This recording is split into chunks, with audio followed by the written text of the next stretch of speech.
नमस्कार, आप सभी का स्वागत है road to success YouTube channel में, जहां पर आज हम आपको पढ़ाएंगे ज्योग्राफी का चैप्टर नंबर 3। जहां पर जो चैप्टर नंबर 3 है उसका नाम है अवर चेंजिंग अर्थ, यानी हमारा बदलता हुआ पृथ्वी या हमारी बदलती हुई अर्थ प्लेनेट जिस पर हम रहते हैं, जिसे हम ब्लू प्लेनेट भी कहते हैं। तो यहाँ देखिए बच्चों, बताया गया है कि the lithosphere is broken into a number of plates known as the lithospheric plates. यानी लेथोस्फेयर वो जगह होती है जहाँ पर हम लोग रहते हैं। जब वह ब्रोक डाउन हो जाती है पीसेस में, उसी पीसेस की जो प्लेट्स बनती हैं उन प्लेट्स को कहते हैं हम lithospheric plates. You will be surprise to know that this plates move around very slowly. ये प्लेट्स जो हैं धीरे धीरे मूव करती हैं, just a few millimetres each year. ये हर साल कुछ मिलीमीटर्स क्या होती हैं, खिसकती हैं। जैसे कि आप जानते हैं कि छोटे छोटे भूकंप आते रहते हैं या अर्थक्वेक जिन्हें हम कहते हैं, उनसे ये खिसकती हैं। This is because of the movement of the molten magma inside the अर्थ। हमारे अर्थ के अंदर पिघला हुआ एक मैग्मा फॉर्म में होता है, जो कि मिनरल्स और हमारे जो अर्थ कंपोज्ड होते हैं उनको पिघलाकर बनता है, वो काफ़ी हाई टेम्परेचर पर। The molten magma inside the earth moves in a circular manner as shown in the activity. आपको आगे एक एक्टिविटी दिखाएंगे जिसमें सर्कुलर फॉर्म में ये घूमता है। The movement of these plates cause changes on the surface of the अर्थ। हमारे अर्थ सरफेस पर जो काफ़ी चेंजेस देखने को मिलते हैं वो सभी इसी के कारण होते हैं। The earth movements are divided on the basis of the force which cause them. The forces which act in the interior of the earth are called as endogenic forces and the forces that work on the surface of the earth are called as exogenic forces. तो जो mainly अगर हम बात करें तो एक होती हैं एंडोजेनिक फोर्सेस, एक होती हैं एक्सोजेनिक। ये होती हैं इन आउटर सरफेसेस पर और ये होती हैं इनर सरफेसेस पर। ठीक है बेटा, चलिए अब आगे चलते हैं। अर्थ के मूवमेंट्स पढ़ लेते हैं, हम समझते हैं अर्थ के अंदर जो मूवमेंट होते हैं वो किस प्रकार से हैं और कैसे हम समझेंगे। तो यहाँ देखिए, अर्थ के मूवमेंट दो प्रकार से हैं, एंडोजेनिक फोर्स, एक्सोजेनिक फोर्स। एक आउटर एक इनर। साथ में अगर हम इसकी बात करें तो यहाँ सडन फोर्सेस होती हैं और डेस्ट्रॉफिक फोर्सेस होती हैं, like building mountains, earthquake, volcano, landslides etcetera. और एक्सोजेनिक फोर्स की बात करूं तो इरोजनल, डिस्पोजनल, रिवर, विंड, सी वेव्स, ग्लेशियर्स, इन सभी के कारण एवोल्यूशन ऑफ लैंडफॉर्म होता है, जिससे आप देखते हैं कहीं पर रेगिस्तान है, कहीं पर काफ़ी पहाड़ हैं, कहीं पर प्लेन एरियाज हैं। तो कारण क्या है, हमारे अर्थ के मूवमेंट के कारण ये सारी चीज़ें बदलती रहती हैं। साथ ही में बताया है कि endogenic forces sometimes produce sudden movement. अचानक से कोई भी मूवमेंट हो जाता है, and the other time produce slow movement. कभी कभी जो आप देखा होगा भूकंप जो आते हैं काफ़ी तीव्र गति से आते हैं और काफ़ी तेज मूवमेंट होता है, और कभी कभी बहुत सडन, नॉर्मली ज़्यादा मूवमेंट नहीं होता, कम तीव्रता वाले होते हैं। तो वो कारण यही होता है, अंदर जो हमारी लेथोस्फेरिक प्लेट्स होती हैं उनके हिलने का कारण होता है ये। Sudden movements like earthquakes, volcanoes cause mass destruction over the surface of the अर्थ। हमारे अर्थ सरफेस पर काफ़ी ज़्यादा डिस्ट्रक्शन कर देते हैं ये वोल्केनोज और अर्थक्वेक्स। फिर आगे बता रहे हैं जैसे कि एक वोल्केनो जो होता है वो किस तरीके से होता है। तो a volcano is a vent opening in the earth's crust through which molten material erupt suddenly. ये देखिए, ये पूरा जो फॉर्म दे रखा है, ये एक आपको वोल्केनो दे रखा है जिसके अंदर किस तरीके से, देखिए ये जो रेड रेड दे रखा है, ये पूरा ये मैग्मा है जो कि हमारे अर्थ के अंदर से ये बाहर आता है इस फॉर्म में, और यहाँ से सीधा ब्लास्ट होकर बाहर निकलता है किसकी फॉर्म में, गैसेस और ऐश की फॉर्म में। साथ में ये जगह क्रेटर कहलाई जाती है। ये वेंट होती हैं जहाँ पर से ये मैग्मा दरारों के थ्रू निकल जाता है बाहर। लावा जो ये रेड कलर का जो अंदर से निकल कर आया है, ये लावा कहलाया जाता है। ये हमारी अर्थ क्रस्ट है, ये मेंटल कोर है, ये मैग्मा चैम्बर होता है जिसके अंदर ये मैग्मा भरा हुआ होता है। चलिए अब आगे देखते हैं। Similarly when the lithospheric plates moves the surface of the earth vibrate. हमारे सरफेस जो अर्थ है, जैसे ही प्लेट्स मूव करेंगी, कौन सी प्लेट्स, लेथोस्फेरिक प्लेट्स, तुरंत हमारा जो अर्थ है वो क्या करेगा, वाइब्रेट्स करना शुरू कर देता है, यानी कि कंपन शुरू हो जाता है हमारे अर्थ के अंदर। Vibrations can travel all around the earth. Vibration पूरे अर्थ पर चलता है। These vibrations are called earthquakes. इन्हीं को हम भूकंप और अर्थक्वेक कहते हैं। The place in the crust where the movement start is called the focus. यानी जिस जगह से आपने देखा होगा जिन्हें हम कहते हैं भूकंप का केंद्र, उन्हीं को हम इंग्लिश में फोकस कहते हैं, यानी जहाँ से ये प्लेट मूव करना स्टार्ट किया था। The place on the surface all over the focus is called the epicenter।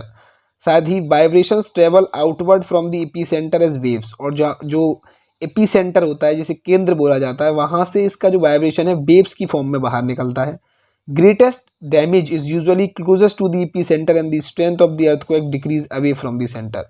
यहाँ नीचे अगर हम बात करें तो देखो ये पूरा फॉर्मेशन दिया हुआ है हमें, जिसमें हमें बताया हुआ है किस तरीके से ये वो जगह है जहाँ पर हम फोकस कह सकते हैं, और इसके यही एक एपिसेंटर होता है। This is the where the earthquake occurs, यहीं पर भूकंप आया है हकीकत में, यहीं प्लेट्स टकराए हैं आपस से और यहाँ से कंपन शुरू हुआ है। Is the origin of the seismic energy, यहाँ पर आप जानते भी होंगे सेस्मिक एनर्जी का मतलब होता है, और जो सेस्मोग्राफ होता है वो नापने के काम आता है कि भूकंप की तीव्रता कितनी है। ये प्लेट बाउंड्री है, एपिसेंटर है, ये seismic waves radiate out in all direction, ये सभी डायरेक्शंस में फैल रही हैं, ये अंदर भी हैं इस तरीके से, बाहर भी जा रही हैं। जितना दूर ये जाती जाएंगी उतनी ही कम हम कह सकते हैं कि भूकंप आगे हमें महसूस होगा, और जो इसके आसपास ज़्यादातर होंगे वहाँ सबसे ज़्यादा डिस्ट्रक्शन ये करके जाती हैं। यहाँ देखिए हमें एक पिक्चर भी दी हुई है, destructions cause by an earthquake इन गुजरात। गुजरात में काफ़ी भीषण भूकंप आया था, जिसके कारण देखिए बिल्डिंग्स वगैरह जो हैं सभी गिरी हुई नज़र आ रही हैं। Although earthquake can not be predicted, earthquake को आप प्रिडिक्ट नहीं कर सकते बेटा। सबसे बड़ी इसके अंदर मेनली है कि जितनी भी जो भी प्राकृतिक आपदाएं होती हैं उनके बारे में हमें पता नहीं होता पहले से, खासकर कि अर्थक्वेक के बारे में, जो कि एक अनप्रेडिक्टेबल थिंग है, या अनप्रेडिक्टेबल कह सकते हैं आप, एक आपदा होती है या फिर एक नेचुरल डिजास्टर होता है। The impact can certainly be minimise if we are prepare beforehand, अगर हम पहले से ही थोड़ा तैयार रहें, अपने पहले से ही हमारे प्रिकॉशंस बरते जाएँ, तो हम कह सकते हैं कि थोड़ा हम अपने आप को सतर्क कर सकते हैं या बचा सकते हैं। Some common earthquake protection method at locally by the people including study animal behaviour, यानी कुछ लोग हम जो पहचान लेते हैं वो एनिमल के बिहेवियर से जान लेते हैं। Fish in the ponds get agitated, snakes comes to the surface, यानी जो सांप वगैरह होते हैं वो बाहर आ जाते हैं सरफेस से, और जो फिश जो होती हैं वो पॉन्ड्स के अंदर थोड़ा अलग सा बिहेवियर करने लगती हैं, जिस कारण से प्रॉब्लम क्रिएट हो रही होती है उनको, तो जिससे हमें पता चल जाता है कि कोई ना कोई आगे समस्याएं आने वाली हैं। ये दिया हुआ है, पूरा केस स्टडी बताया हुआ है आपको किस तरीके से अर्थक्वेक आया था भुज के अंदर, और सारी चीज़ें दिखाई हुई हैं। चलिए अब आगे चलते हैं। अर्थक्वेक प्रिपरेशंस क्या रह सकती हैं हमारी पहले से ही, तो हम ये पता करते हैं। देखिए यहाँ दिया हुआ है, सेस्मोग्राफ होता है जिससे हम भूकंप की तीव्रता को नापते हैं। ये एक मशीन होती है जिससे बताया भी हुआ है कि an earthquake is the measured with the machine called the seismograph. The magnitude of the earthquake is measured on the Richter scale, यानी हम नापते हैं, and the earthquake of the 2.0 और less can be felt only by the little, and less can be felt only by little, and earthquake over 5 can cause damage for things falling, and 6 in higher magnitude is considered very strong, and 7 is the classified as a major earthquake। यानी अगर आप 7 की Richter scale से अगर earthquake को देखते हैं तो सबसे खतरनाक माना गया है अभी तक का। अर्थक्वेक प्रिपरेशंस क्या रह सकती हैं हमारी, साथ में देखिए we have to take shelter during an earthquake, हमें कहाँ पर अर्थक्वेक आए तो कहाँ जाना चाहिए बचने के लिए। तो बेटा इसमें सबसे पहले है सेफ स्पॉट क्या हो सकता है, तो सेफ स्पॉट्स वो हो सकते हैं under a kitchen counter, table और डेस्क, आप किचन के काउंटर के नीचे जा सकते हैं, टेबल डेस्क पर छुप सकते हैं, अगेंस्ट एन इनसाइड कॉर्नर और वॉल, यानी कि थोड़ा किसी भी ऐसी चीज़ से बाहर दूर रहिए जो गिर सकती हो आपके ऊपर। Stay away from fire places, area around chimneys, window that shatter including mirror and picture frames, इन सभी चीज़ों से आप दूर रहें।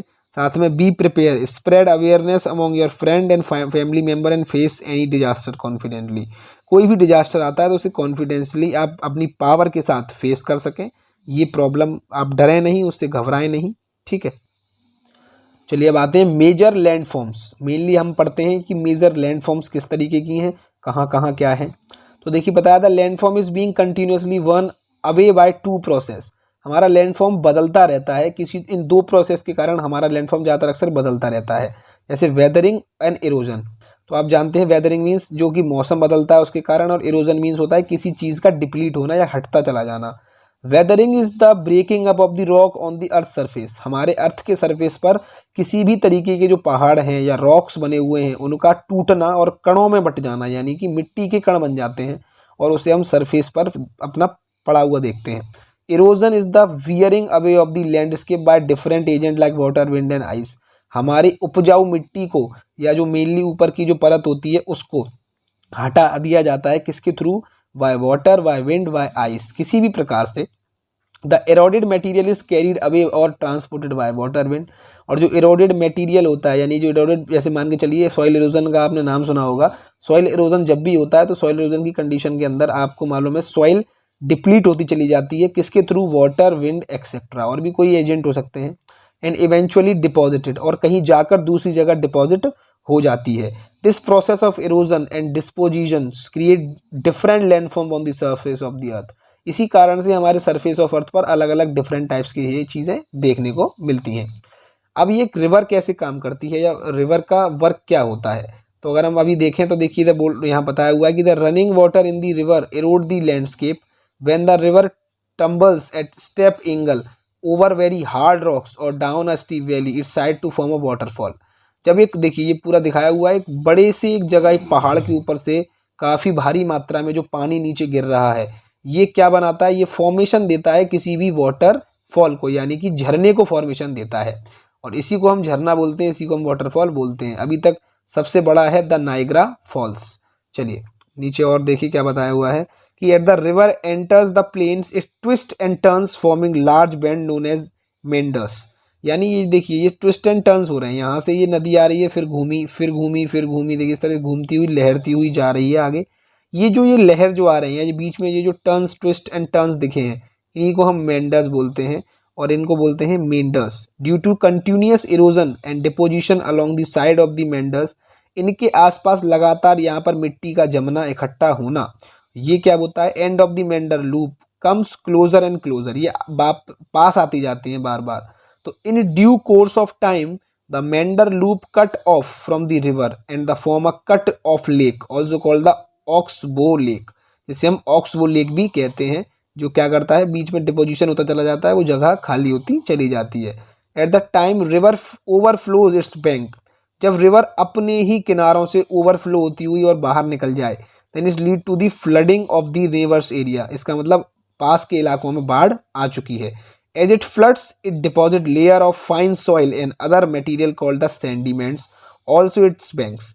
आप जानते भी होंगे जब बाढ़ आती है तो काफ़ी मिट्टी और काफ़ी अंदर से जो स्लग्स टाइप होता है वो जमा हो जाता है काफ़ी एरियाज़ में। This lead to the formation of a flat fertile flood plain sorry. तो ये इसी तरीके से ये पूरे आसपास के एरिया को फ्लड प्लेन बना देता है, यानी प्लेन एरियाज में कन्वर्ट कर देता है। The raised bank are called the levees, ये देखिए ये बताया हुआ है, जो इससे ऊंचाई पर जो जमीन होती है उसे हम लीव्स कहते हैं। As the river approaches the sea, जैसे ही रिवर समुद्र तक मिलती है, the speed of the flowing water decrease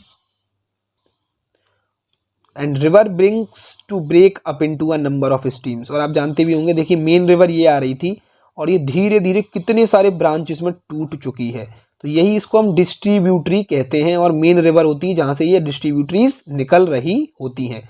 the river becomes so slow that it begin to deposit its load, each distributary forms its own mouth, सभी distributary अपना खुद का एक माउथ होता है। देखिए यहाँ पर ये सब जगह निकल रही हैं, जितने भी हैं सभी की ओपनिंग है। This collection of sediments from all the mouths from a delta, ये सभी जो जहाँ से कलेक्शन होता है ये सब पूरा एरिया डेल्टास कहलाया जाता है, ये पूरी जगह डेल्टा के रूप में कन्वर्ट हो जाती है। चलिए बात करते हैं work of sea waves. Sea waves क्या है, तो वर्क ऑफ सी वेव्स क्या करती हैं, the erosion and deposition of the sea waves give rise to the coastal landforms. Coastal areas बेटा वो होते हैं जहाँ पर समुद्री तट होते हैं, समुद्री इलाका होता है, वहाँ के आसपास का जो एरिया बनता है वो बनता है आपके किससे, the erosion and deposition of the sea waves, वहाँ सी वेव्स आती हैं, यानी कि समुद्र से निकलने वाली जो लहरें होती हैं वो। तो sea waves continuously strike at the rocks, ये बहुत ज़्यादा प्रेशर से एक पत्थर के ऊपर पड़ती हैं, इस तरीके की देखिए चट्टानें जो बनी हुई हैं इनके ऊपर, एंड क्रैक डेवलप, उनके बीच में क्रैक बन जाते हैं, ये देखिए ये इस तरह से तेजी से पड़ने पर क्रैक्स बनना शुरू हो जाते हैं। Over time they become larger and wider, और धीरे धीरे ये बड़े और चौड़े होना शुरू हो जाते हैं। This hollow like caves are formed on the rocks, they are called sea caves. और देखिए ये जो सी केव दिखा रहे हैं आपको हम, ये वाली सी केव है, ये देखिए इसमें दिखाया हुआ है ना सी केव, तो ये सी केव दिखती हैं हमें, ये जो है ये सी केव है, जो ये काफ़ी समय जब पानी जो है काफ़ी प्रेशर से इन पर पड़ता है तो ये बनना शुरू हो जाती हैं। और उसके बाद ये बताए हुए हैं कि as these cavities become bigger and the bigger only the roof of the caves remain thus forming sea arch, ये सी आर्च बन जाती हैं जब यही आप फॉर्मेशन कम होता चला जाता है। Further erosion break the roof and only wall are left, और सीधे ये काफ़ी तेज़ जब इरोजन होता है, ये इसके ऊपर जब काफ़ी प्रेशर से आती हैं तो यहाँ से जो ये मिट्टी है, जो ये पत्थर इकट्ठा होता है ये हट जाता है, और ये बाकी का ये जो पूरा पत्थर है ये रह जाता है। साथ में बताया हुआ है कि these walls like features called stacks and the steep rocky coast rise almost vertically above sea water is called the sea cliff, इसी को हम सी क्लिफ कहते हैं। और स्टैक ये होते हैं जो काफ़ी छोटे छोटे से पत्थर रह जाते हैं पानी के अंदर। और the sea waves deposit sediment along with the shores forming beaches. Work of an ice क्या है, एक बर्फ का क्या काम होता है। तो ये आपको इधर ग्लेशियर का फोटो दिया हुआ है। Glaciers are river of ice, rivers of ice यानी बर्फ की एक नदियां होती हैं। Which too erode the landscape by the bulldozing soil and stone to the expose the soil rock below. इनके बीच नीचे या इनके बीच में जो आने वाले जितने भी रॉक्स होते हैं वो सभी वो भी अपने अंदर काफ़ी फॉर्मेशन किए होते हैं। Glaciers curve out deep hollows there, as the ice melt they get filled up with water and become beautiful lake in the mountain. जैसे ये पूरी ये वाइट वाइट जो आप देख पा रहे हैं ये सब बर्फ़ है, और ये जैसे ही पिघल जाएगी तो ये पूरी एक क्या बन जाएगी, आपकी एक बहुत ही ब्यूटीफुल लेक बन जाएगी, झील बन जाएगी, और माउंटेन्स के अंदर ये रहेगी। The materials carried by the glacier such as rock, big and small, sand and silt get deposit, these deposit from glacier moraines. और इन्हीं से ग्लेशियर के मोरेन्स बनते हैं, जिसके अंदर जब ये पिघल जाते हैं तब जो बाकी चीज़ें रह जाती हैं, जैसे कि यहाँ बता रहे हैं सिल्ट रह जाती है, सैंड रह जाती है, बिग और रॉक स्मॉल रॉक्स रह जाते हैं, उनसे बन जाता है ये आपका। ठीक है,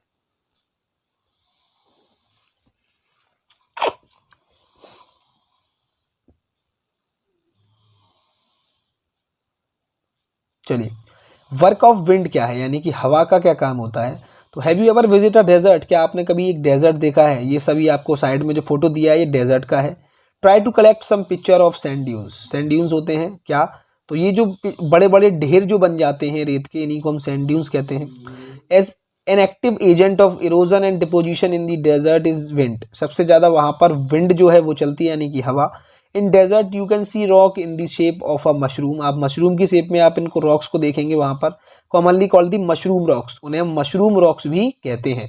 wind erode the lower section of the rock more than the upper part, यानी विंड जो है, हवा जो है वो लोअर सेक्शन को ज़्यादा छेड़ती है या लेकर जाती है ऊपर, अकॉर्डिंग टू जो उनके ऊपर वाला पार्ट होता है उनको।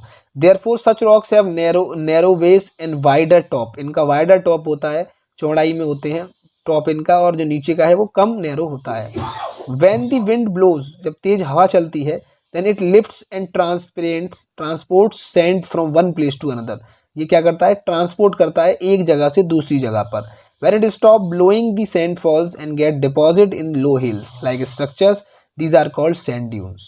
When the grain of sand are very fine and light, जब रेत का कण बहुत ही छोटा और रेत का कण बहुत ही ज़्यादा लाइट होता है, the wind can carry it over very long distance. जो विंड होती है, जो हवा होती है, वो बहुत ही आराम से उसे उड़ाकर ले जाती है और काफ़ी दूरों तक ले जाती है।